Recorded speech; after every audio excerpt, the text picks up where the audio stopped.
Sirikand Kaunti ma Homa Bay komakre gi riwruok mar Habitat for Humanity Kenya osedho ayanga chenro moro mar lony manyasani kar kano nonro mag lope kaunti no madhi konyo jopiny hayango lopego kotieko mibadhi e wechego mag lo. Chenro no bende geto neno ni sirikand kaunti ma Homa Bay ok oyudo lal kaluwore gi osuru mag lope ma ichoko ka owuok kuom weg lope mantiere e bombe kod alwora margi.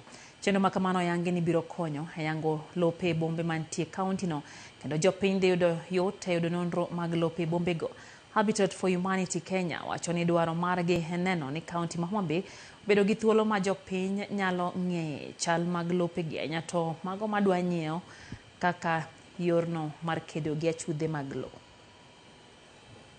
Ng'eyo ni lopi ni kama nade kendo pesa di monego bed ni chulo kata lobni ben mari inyalo donje mimany search gi gik makamago makoro keti e yo manyasani manie kompyuta. Ok ni koro idwa dhi wuotho ka land idhi iduogi.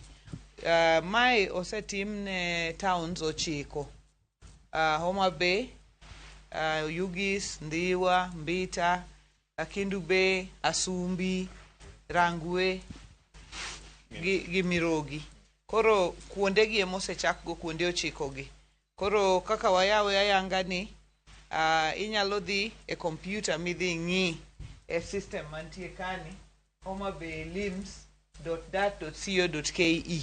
Ma en okang' maduong' mar kedo ga chudhegi nikech sa asaya ma ng'ato kong'eyo kumonyalo yude information mar lo. Kata kidhi ka lo tiyudo ni file nopandi iklo.